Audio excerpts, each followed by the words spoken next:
libong tao, no? Pinakain ng Panginoong Hesus yung 5,000 tao sa pamamagitan lang ng 5 tinapay at 2 isda, no? Isang nakakamanghang himala, no? Himala na tanging ang Panginoon lamang ang nakakagawa, no? Kung titignan po natin, mga kapatid, no, doon po sa kwento na yun, yung sitwasyon na yun, maaari naman na hindi na nila pakainin yung mga tao, no? Pwede naman nilang pagkatapos ng Panginoong Hesus na mag-sermon, pwede na nilang pauwiin, pero ginawa nila na ang gusto ng Panginoong Hesus na pakainin ito. Dahil gusto ng Panginoon na mangyari yung mga bagay na yun para yung mga tao at lalo na yung mga disipulo ay makita yung kapangyarihan ng Panginoon, no? Sabi nga po, no, doon sa Lucas chapter 1 verse 37, sabi nga ron, walang anumang bagay na hindi kayang gawin ng Panginoon, ng Diyos, no?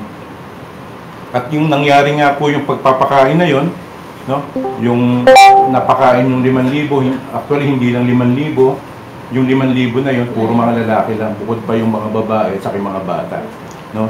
Pagkatapos nilang mabusog, nung sabi kolektahin yung mga natira, nakabuo pa sila ng mga 12 basket, no, na natira, no? Hindi na sinabi kung ano yung ginawa nila doon, no?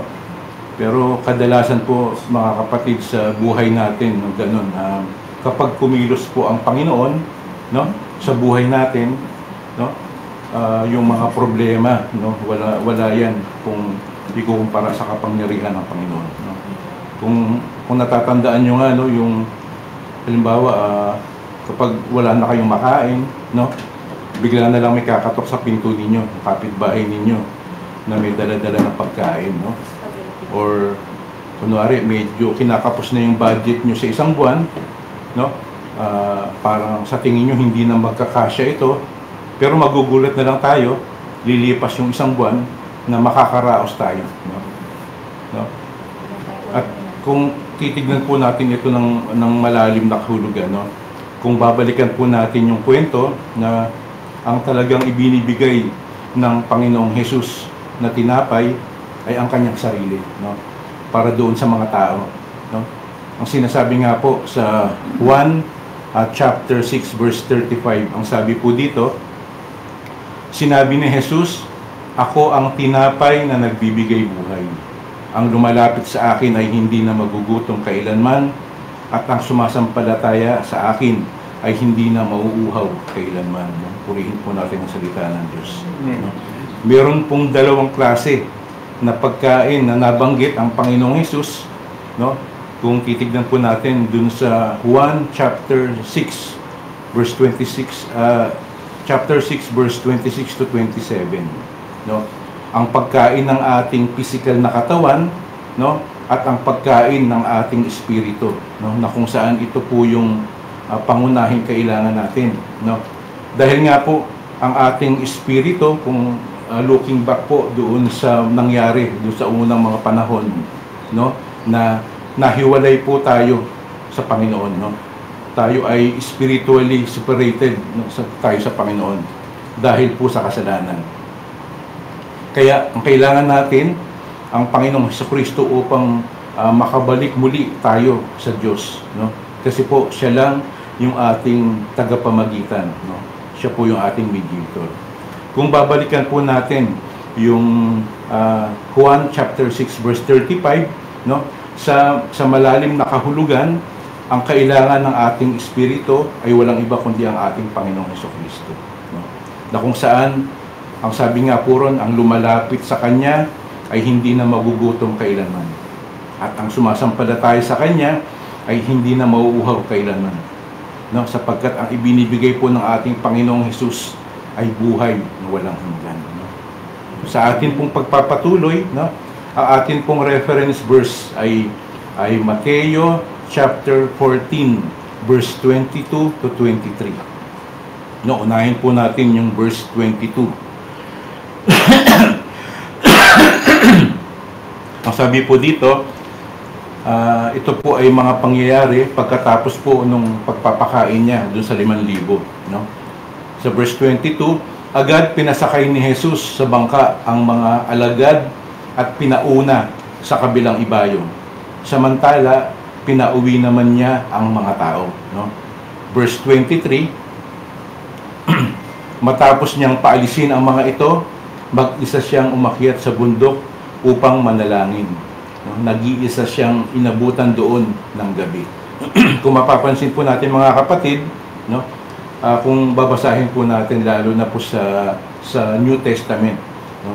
Parating merong nakadikit or parating may nakasunod sa Panginoong Hesus na panalangin, no?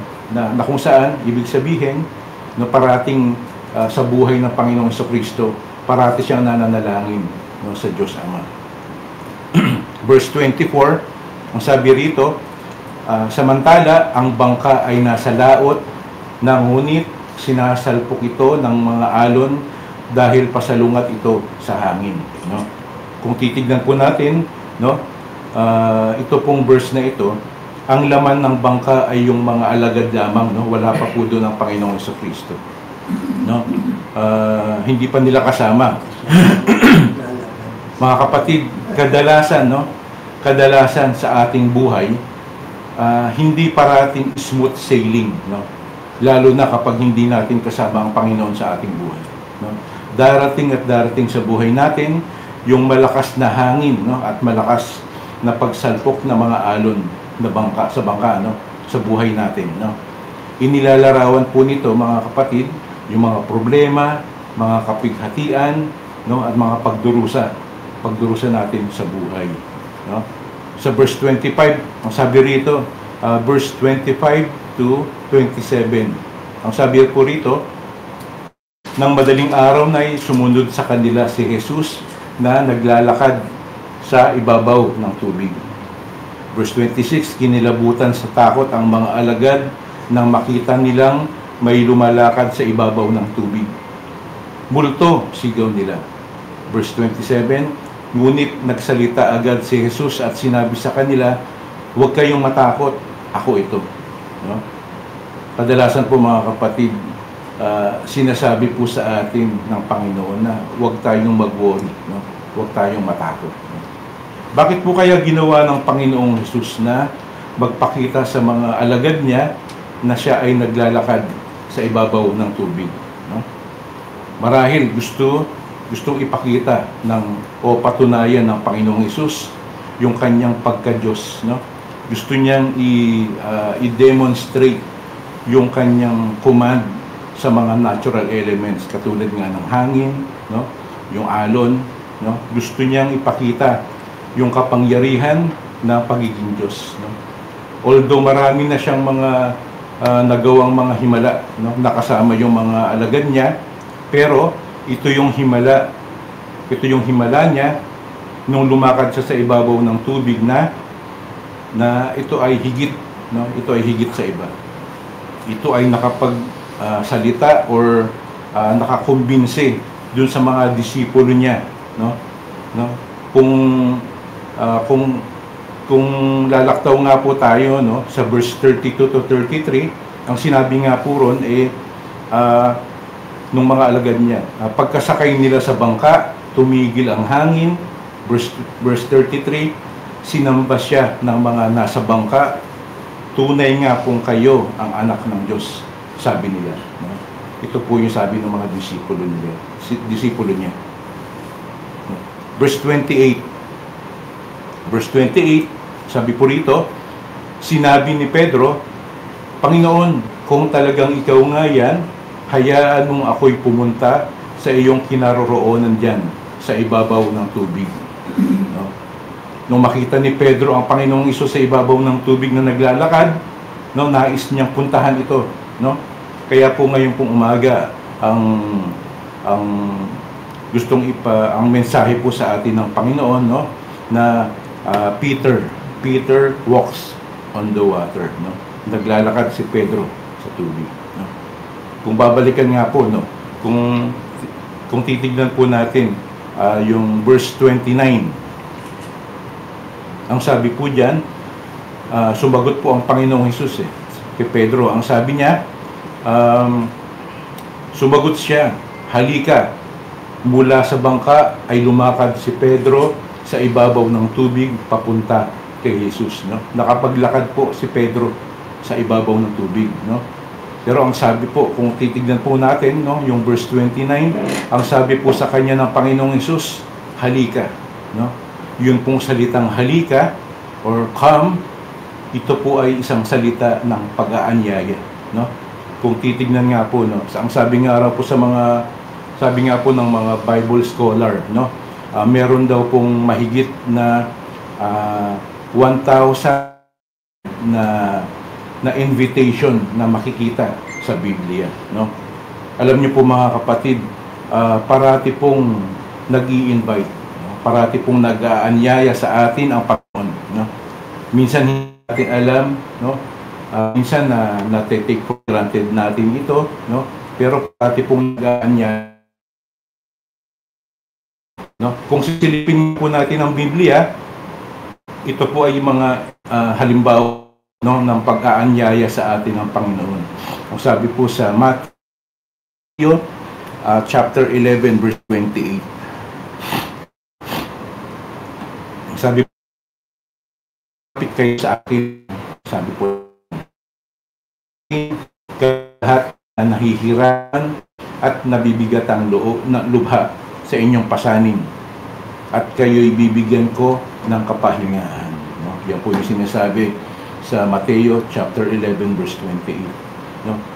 Sabi rin po sa Mateo chapter 19 verse 14. Ang sabi po dito, sinabi ni Jesus, hayaan ninyong lumapit sa akin ang mga bata. No? Huwag ninyo silang pagbawalan sapagkat ang mga katulad nila ang mapapabilang sa kaharian ng langit. No? Ganon din po sa Juan chapter 7 verse 37. No? Sabi po dito, sa kahuli-hulihan at ipinakatanging araw ng pista, tumayo si Jesus at nagsalita ng malakas. Kayong mga nauuhaw ay lumapit sa akin. No? At yun nga pong sinasabi rito ng Panginoong Hesus na nauuhaw, no? Ito po ay makikita doon sa Juan chapter 4 verse 14, na kung saan ang sinabi po ng Panginoong Hesus na ngunit ang sino mang umiinom ng tubig na ibibigay ko sa kanya ay hindi na muling mauuhaw, no? Kailanman. Ang tubig na ibibigay ko ay magiging batis sa loob niya at patuloy na bubukal at magbibigay sa kanya ng buhay na walang hanggan. Kung hindi po ako nagkakamali, ito po yung time na kausap niya yung Samaritan woman. No? At isa pa po, no, sa nakalagay sa Juan chapter 6 verse 37. No, ang sabi po rito, lalapit sa akin ang lahat na ibibigay sa akin ng Ama, at hindi ko itataboy kailanman ang sino mang lumapit sa akin. No? Nabanggit nga po natin, no, na kanina na parati pong nag-aanyaya, no? Parati pong nag-aanyaya sa atin ang Panginoon. No? Lalo na po kapag ang pinag-usapan na ay kaligtasan, yung salvation. No? Isang halimbawa na po rito, yung John 3:16, no? Na kung saan ang sabi po ng Panginoon, ganoon na lamang yung pag-ibig ng Diyos sa sanlibutan, no? Kaya ibinigay niya yung kanyang kaisa-isang anak, no? Ang sino man sa kanya ay sumampalataya ay hindi mapapahamak kundi magkakaroon ng buhay na walang hanggan. No, ang sabi po ron, ang sino man na sumampalataya ay hindi mapapahamak. Ganoon na rin po sa Juan chapter 14, no? Na kung saan ang sabi po dito ng Panginoong Hesus, huwag na kayong mabagabag, no? O huwag na kayong mabalisa, ang sabi ng Panginoong Hesus doon, no? Sumampalataya kayo sa Ama at ganoon na rin sa akin, no? Yun po ang sabi ng Panginoong Hesus, no? Ngayon kung babalikan po natin yung verse 29, no? Nung sinabi ng Panginoong Hesus kay Pedro na halika, no, bumaba po si Pedro mula sa bangka. Ito pong si Pedro bilang mangingisda, no? Malamang ito po ay may karanasan or kaalaman pagdating sa dagat, no? Maaaring meron na po siyang karanasan, no, or may nakita na siya na mga nalunod na tao, no, sa dagat, no. Ibig sabihin, alam niya kung gaano kadelikado kung ang mga alon ay malalakas, no? Yung hangin ay malalakas, no? Pero ganun pa man, siya po ay bumaba, no? At naglakad papunta sa Panginoong Hesus, no? At ang nangyari nga po, maski alam ni Pedro na delikado, nagtiwala po siya sa Panginoong Hesus, no? Lumakad po siya papunta sa Panginoong Hesus, no? Doon sa tubig, tumibay po, no? Nung siya po ay naglakad, tumibay sa kanyang isipan na ang Panginoong Hesukristo ay Panginoon.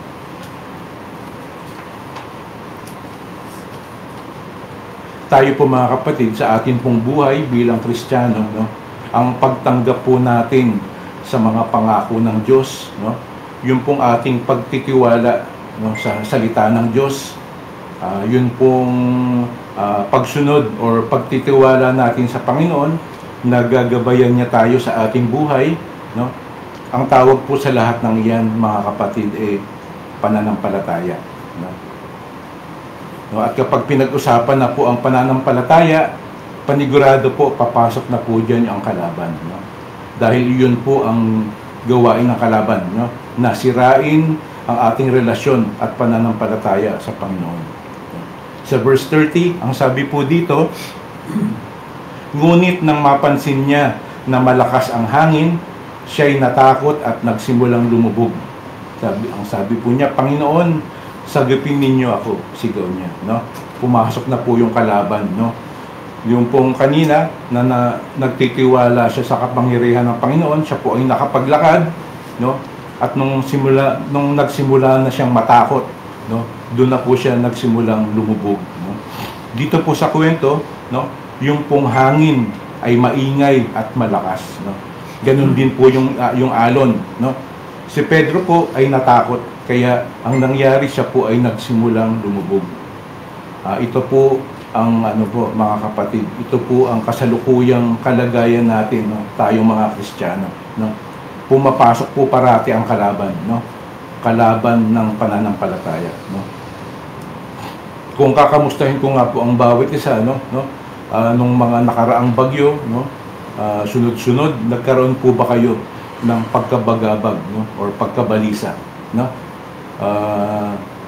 Habang sunod-sunod yung dating ng bagyo, no, at mga baha, nakaranas po ba tayo ng takot, no, pag-alala, no?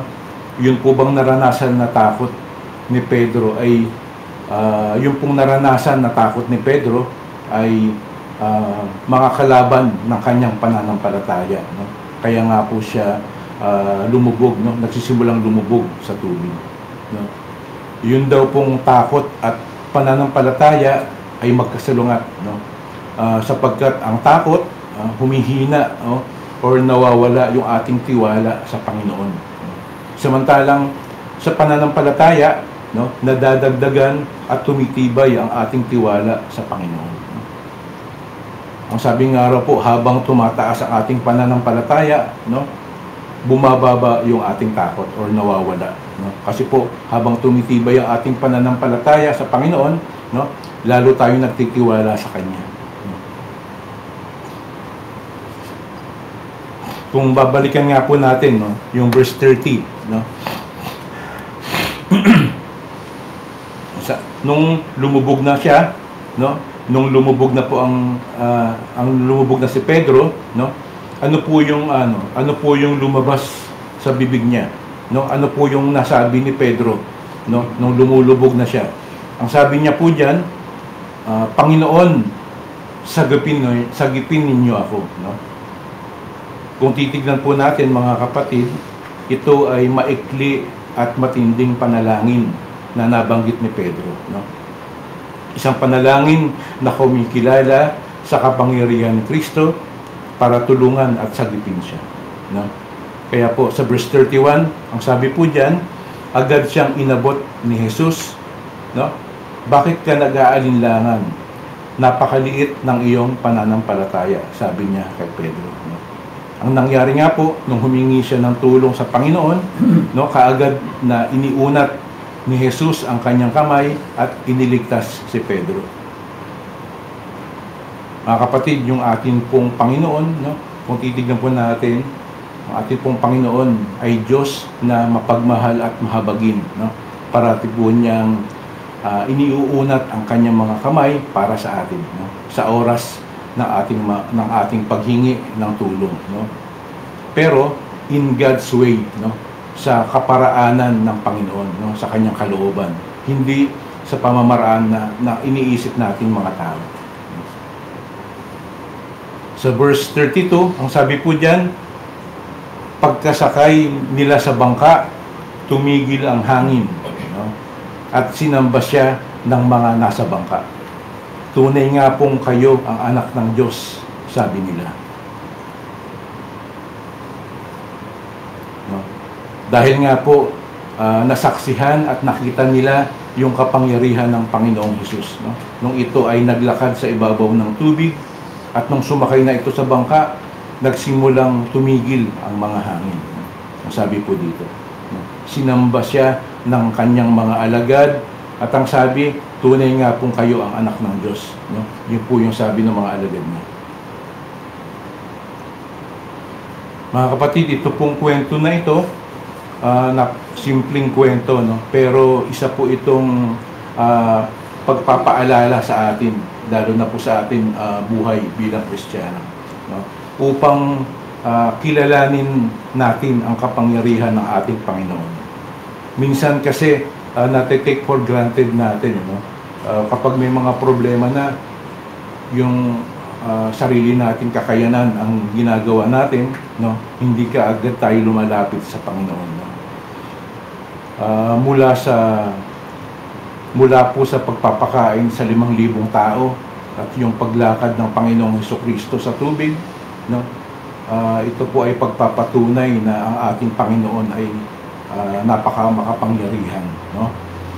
Ito po, siya rin po ay Diyos na mapagmahal at mahabagin, no? Na kung saan sa oras ng bagyo, sa oras ng mga problema, no, hindi tayo dapat matakot, no, at mag-alinlangan, no?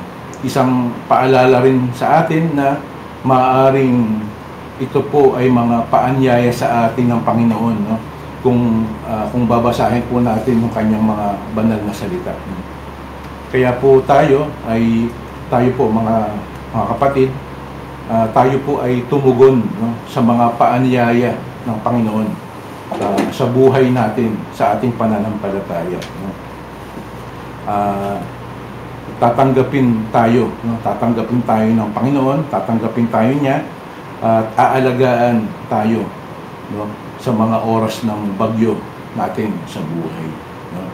Kaya po mga kapatid, purihin po natin ang ating Panginoon. Maraming salamat po. Magandang umaga sa ating lahat. Amen. Amen.